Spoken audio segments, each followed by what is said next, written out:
Welcome to the Steve Reeve Podcast with the best moments from the past week and a few things that didn't make it to air. Monday. It is that time of year again. Snow is falling in the air. You can get your photo with the giant Christmas tree downtown with the entire family.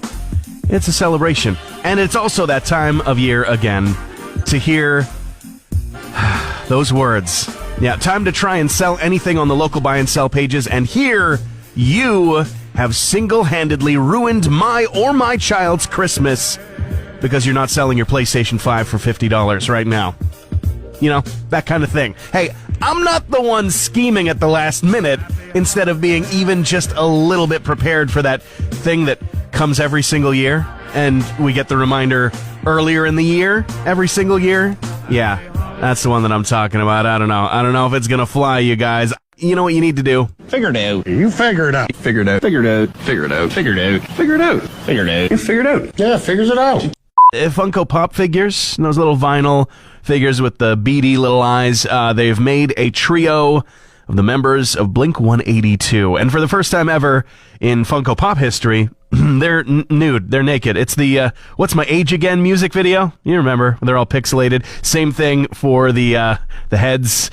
The bobblehead looking things, that's not going to see too much else doing the bobbling because it's all just pixelated, printed on, basically we're talking about Ken dolls here. That's the actual scenario. This is the alternate version. There's also a regular version where they've just got their instruments in front of themselves, kind of a little bit like the socks of Red Hot Chili Peppers fame back in the day. But, that's a collector's item and definitely a talking piece. Conversation piece for the living room. Pink Floyd in the news because they've kind of sort of quietly just released a whole bunch of live albums, like pre-Dark Side of the Moon stuff, 18 archival albums, and an EP of alternative tracks from 1972. All just out, all just available to stream and listen to right now. So if you've got an entire week's worth of time free to experience some live Pink Floyd from back in the day, it's there for you. It's waiting for you. You're listening to the Steve Reeve Podcast from 100.5 Cruise FM. It's time for AI radio. That's right. You've been hearing a lot about it in the last, few weeks, few months, few years, really. The AI overlords are coming for everyone's job. Artists especially, apparently. So, you know what? Let's see. Let's put it to the test. Let's find out if the bots can actually do what we do on the air. Starting with a mashup of tried and true and very tired topics. Let's see here. I'm going to read it verbatim, exactly what the AI spat out at me. Hello, and welcome to the 1 Minute Radio Break. Today we're talking about a unique and delicious twist on a classic movie night snack, Die Hard on pizza. That's right, you can now enjoy the action-packed thrills of Die Hard with a delicious pizza twist. To make this tasty treat, simply take your favorite pizza dough and top it with a generous amount of shredded mozzarella cheese. Next, add slices of pepperoni to represent the guns and explosions in the film. You can also add some diced onions and peppers for added flavor and color. Make the pizza according to the instructions on the dough package, and then sit back and enjoy the movie while munching on a slice or two of Die Hard pizza. Trust us, it's a game changer. So next time you're planning a movie night, don't forget to add Die Hard pizza to your snack lineup. It's a tasty and unique way to enjoy a film classic. Thanks for tuning in and happy snacking. Yeah, that's right. Making basic pepperoni pizza and calling it Die Hard pizza, I guess, is the solution here, folks. No, I think my job's safe. Tuesday. Oh boy, feeling a little bit weepy this morning for what feels like a silly reason. Just suddenly encountered a post from NASA's InSight rover. You know, the one that's, been giving us all kinds of really cool, insight into what it looks like on the surface of other planets in the solar system, you know what I mean? And they've personified the postings from this drone, and they nailed it for this one. It's a bit sad. I'll read it. From NASA InSight 15 hours ago, my power's really low, so this may be the last image I can send. Don't worry about me, though. My time here has been both productive and serene. If I can keep talking to my mission team, I will, but I'll be signing off here soon. Thanks for staying with me. I don't know why. That grabbed the heartstrings for me. It reminded me of the Oscar-winning death scene from The Mask, you know? Hold me closer, Ed. It's getting dark.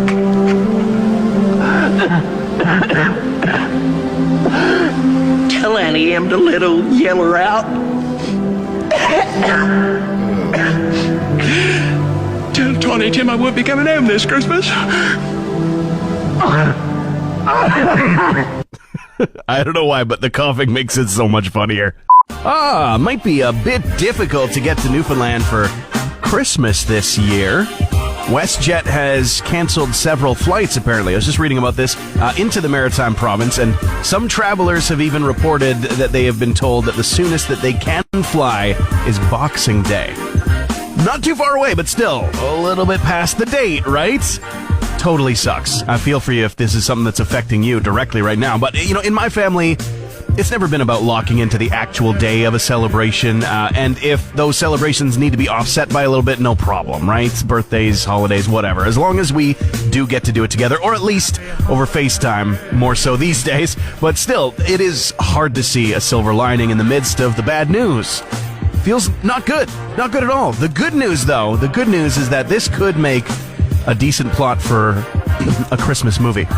Right, follow me. Trying to bus, bike, and hike all the way home for the holidays, Jonathan Taylor Thomas style, but with a Canadian bent to it. Working title, Get Me to Gander. I would watch that. Bob Dylan back in the news because he does not like modern television. Shocker. I mean, he's old. He says he still only watches Coronation Street, and simply he says, I never watch anything foul, smelling, or evil. I mean, we're not quite at the point of actually getting, smell-o-vision. But, the fact remains I'm not surprised by it. Sharon Osbourne is apparently doing great after having a medical emergency. She'd fallen ill. She was taping a new TV show with her son over the weekend where they deal with scary places in the world, I think, in America. And not sure exactly what the medical emergency was all about, but it might have had something to do with the jump scares and, slightly advanced age. Also some sad news as we did lose Martin Duffy, a famous musician of Primal Scream fame. He was playing with them for 3 decades after founding the Creation Records Felt, and he died at the age of 55. Wednesday. In the words of Buddy the Elf, best way to spread Christmas cheer is singing loud for all to hear. Right? But when it's minus 45 with the wind chill, door to door, caroling goes from, I'll see if I'm free, to not a chance in frozen over hell. But in Olds, Alberta, some people need to be given their propers because a pair of snow misers minus the miser have a solution. Deck the half-ton with boughs of holly and hit the streets and shopper-filled parking lots blaring Christmas tunes. Basically, a one-vehicle parade, filling the place of the carolers of old, I guess. I haven't gone caroling in decades, but it's a tradition. The driving the truck around town with all the decorations on it, spreading that Christmas cheer. A tradition that started thanks to COVID, but it continues to make sense because it's so freaking cold outside. Made the mistake of stepping outside to grab a hot drink to warm my bones and got frozen out. The door wasn't even working. It's that cold outside. It's a freezing cold warning in effect, extreme cold warning in effect for the entire region. And hopefully it doesn't last, right? Hopefully the stranglehold doesn't stay for the entire winter long. We've got some celebrations to get to, including New Year's Eve is not too far away. And I gotta say, for this year, the glasses designers have completely given up. There's a photo floating around, the latest iteration of trying to jam 2 eye holes into 2,000 whatever. So you start with the first 2, solid start, and then there's an eye hole in the 0. Making sense up to this point. But then there's another eye hole depicting another 0, and then a 2-3 is above that, smaller than the other numbers. It kind of looks like it's actually to celebrate shifting into 2023, as in 20,203. But if that were the actual year, you'd obviously just use the zeros like we did through the entire 2000s. And it begs the question, are we still going to be wearing goofy glasses that get glitter in your eyeballs that far into the future? Have we not learned already? Hey Alexa, play the Steve Reeve podcast. Starting off with sad news. Now, just over a year after the passing of Rolling Stones drummer Charlie Watts, his wife, his widow, Shirley Watts, has now passed away after a battle with illness, a very short battle. She was 84 years old and is, of course, survived by daughter Serafina and other family. And it was them, the family members, that announced in a joint statement on Monday of this week, actually, that she had passed away, that the death had occurred. They were married in 1964 and remained married all the way up until August 2021 when Charlie Watts passed away. He had said in an interview with Vulture once, about Shirley. She is an incredible woman. The one regret I have of this life is that I was never home enough. But she always says when I come off tour that I'm a nightmare and tells me to go back out, which just makes me kind of glad. It is still a sad situation. Perhaps making a triumphant return could be no doubt. The entire band could be reuniting. Gwen Stefani, frontwoman, has been teasing as such. Now, they did do a reunion in 2008, but they have not done anything as a band since 2015. It has been long enough. Just going to throw a couple of sentences at you, all right? Let's circle back on this next year. Okay? What about, I think it's best we table that until January. Or how about, well, there are a lot of holidays happening, so let's look at the new year. How are you wording your slack-off week of Christmas texts and emails is the question I've got for you, because there's so many different ways to do it, and I found myself doing it too. And I mean, with legit reason. There's so much going on, and yet there's also so little going on, and it can wait. It can absolutely wait. Yeah, we can look at all of those months of 2023 ahead of time. We can get a head start on the productivity. We can make plans, but for right now, let's make plans to make plans. How are you wording your slack-off week of Christmas texts and emails? I want to know. Thursday. Kate Bush giving another Christmas message. She does this on the yearly, and for 2022, she has big hopes for the conflict in the Ukraine, to end. She says, I hope war will end. I hope that nurses will be in a position where they are appreciated, they should be cherished, and so on. Of course, also wishing everybody the best for the holiday season. Paul McCartney has touched on the writing process behind Here Today, which was as much the writing of a song as it was the grieving of the death of John Lennon. He does say that it was a struggle. It was just too deep. It's just too much. And in continuing to discuss it, he says it was difficult for everyone in the world. He was such a loved character and such a crazy guy. He was so special. This is during a SiriusXM interview on the Beatles channel recently. And Dolly Parton says that she wants to dig up a time capsule at Dollywood that contains a song that she does not recall the entire intricacies of, but the plan is for the time capsule to be dug up in 2045. So we're just over 20 years shy of that actual date, and she's thinking, maybe we got to jump into it. It's supposed to be dug up with the theme park Dollywood's 30th anniversary in 2045. Parton would be 99 years old at that point in time. Time to reveal the grand prize winner, Movies for a Year with Landmark Cinemas all throughout 2022. We were entering people to win this grand prize by giving people tickets to movies, whether specific titles or just, general passes with free movie Fridays. And now it's finally time. Finally, we're at the end of the year. We got to get to the phone line to let this person know. The good news. Hello. Is this Heather? Do I have Heather? It is. Hi there. This is Steve calling from 100.5 Cruise FM, and I have some good news for you. Hey, what's going on? Well, okay, so what's going on is that way back in August, you won free movie Fridays, and I assume went to go see something very cool. And now at the end of 2022, your name has come out of the hat, and you are the winner of Movies for a Year at Landmark Cinemas next year. You just made my entire year. Yeah, you're a big movie fan, I take it? Love it. That's so cool. That's awesome news. Right? And the snacks are included, too. The snacks are included. It's so huge. So specifically, what you're going to get is 52 double admission passes to Landmark Cinemas with snack vouchers, so a movie a week for free. You have no idea how happy you just made me. Thank you so much, you guys. I love to hear that. Merry Christmas to you, too. Yeah, exactly. Good timing for it. A good gift for you. Not exactly under the tree, but, in spirit. I couldn't be any happier. Thank you so much. I love it. I love it. Thank you for being so happy, and enjoy.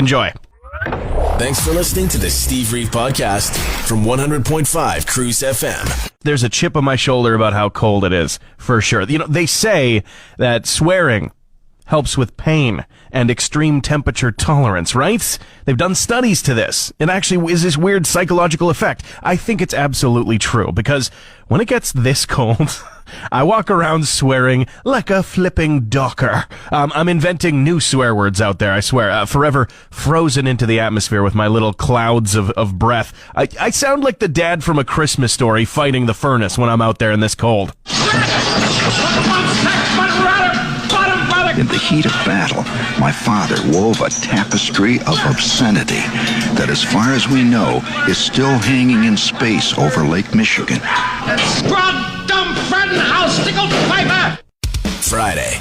Welcome to Christmas Eve. Yes, the day is just getting started, and it's cold again. Extreme cold warning in effect for the whole region in a stretch of just the last couple of days, where every county of Alberta was under a weather advisory of some sort. And in fact, every province and territory in the country had some sort of weather advisory somewhere. Manitoba decided not to have a single one. Yes, this is true. Manitoba completely just opted out, which obviously means two things. That Arctic air didn't quite make it into the center of the country, and also it's time to be jealous and settle the rivalries with BC and Saskatchewan and unite against the middlemost province for good. Who's with me? Shania Twain is in the news. Once again, for being topless on her recent cover art. Not for a full album, but for a single. And, of course, it got a lot of attention when it first showed up in September. A preview of the album Queen of Me with the single Waking Up Dreaming. And she's 57 years old and absolutely slaying it on a photo that really does look like it was taken years ago. Not just in the style, but the fact that she's looking fantastic. Skin's glowing and all that. She does say in her own words, it was liberating to pose for the recent single cover art. It's not that revealing whatsoever, but, she is topless, and she says, I'm comfortable in my own skin, and this is the way I am sharing that confidence. We all are so appreciative. Dolly Parton is joining a whole host of others that are up for Miley Cyrus's New Year's Eve special, which is starting to become as regular of a thing as Dick Clark's Rockin' New Year's Eve, coming to us from Miami, December 31st. Dolly Parton joining a whole host of other performers, but cannot wait to see her in particular.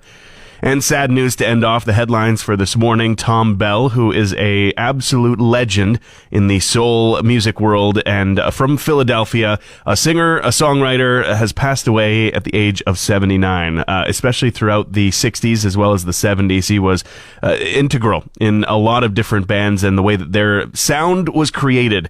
Delphonics, Stylistics, Spinners, and more are listed as some of the most prominent out of a laundry list, and worked with the likes of Elton John and a whole host of others. He will be missed. You're listening to the Steve Reeve Podcast from 100.5 Cruise FM. One way or another, 100.5 Cruise FM, the very attitude that you might find yourself having when it comes to holiday traveling. If you haven't already embarked, if you haven't already gotten yourself aboard a plane, train, or automobile. I know the trains don't really come here anymore, but they used to. But I wish you the best. It's starting to look a little hairy out there. Of course, we do know that there was a lot of snow impact when it came to flying on the West Coast, even towards the east in Ontario and in Quebec, and even in the Maritimes. It's also very difficult. Some people getting told that their planes are canceled and you can rebook, but it's going to be after Boxing Day, or it's going to be after the New Year's at this point. It's not easy. And, here at home, thankfully, at our own international airport, doesn't seem like we've had extremely crazy delays or anything like that, but there has been impacts from other airports, in Edmonton and Calgary and beyond, that will have that ripple effect. So, however you're traveling, even the roads, right? They're icy, they're snowy, they're cold, your vehicle doesn't like it when it's minus 30. Your body doesn't either, right? So there's a lot of different difficulties when it comes to the holiday traveling. It's seeming like the most reliable form of transportation in the nation right now is on Santa's sleigh, which you can't really book commercially, I don't think. You just got to put in a good favor with the big man in red, and then maybe you'll have a Christmas miracle to get yourself home. I don't know. Might happen. I wouldn't bank on it. As for any other form of transportation, I wish you the best of luck. Bring something to pass the time. From one tradition to another. Today, in fact, many people know it as Tibbs Eve, Christmas Eve, but to a great many people, especially since the 1990s, December 1997 specifically, it's been Festivus. But I learned this year for the first time that Festivus didn't actually start in the late 90s. Festivus was invented in the 1960s. So Dan O'Keefe was a writer for Seinfeld throughout the 90s, and in the real-life history of O'Keefe and his family, his father actually invented Festivus, for real, in real life, and I think with the aluminum pole and everything, at least the airing of grievances.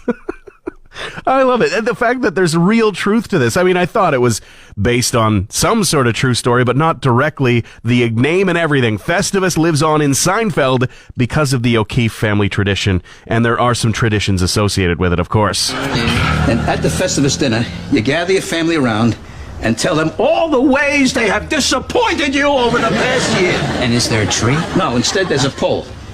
Requires no decoration. I find tinsel distracting. Transmission over. Want more Steve? New podcast episodes happen every Friday, or just tune into the Steve Reeve Show. Weekday mornings starting at 5:30 a.m. on 100.5 Cruise FM.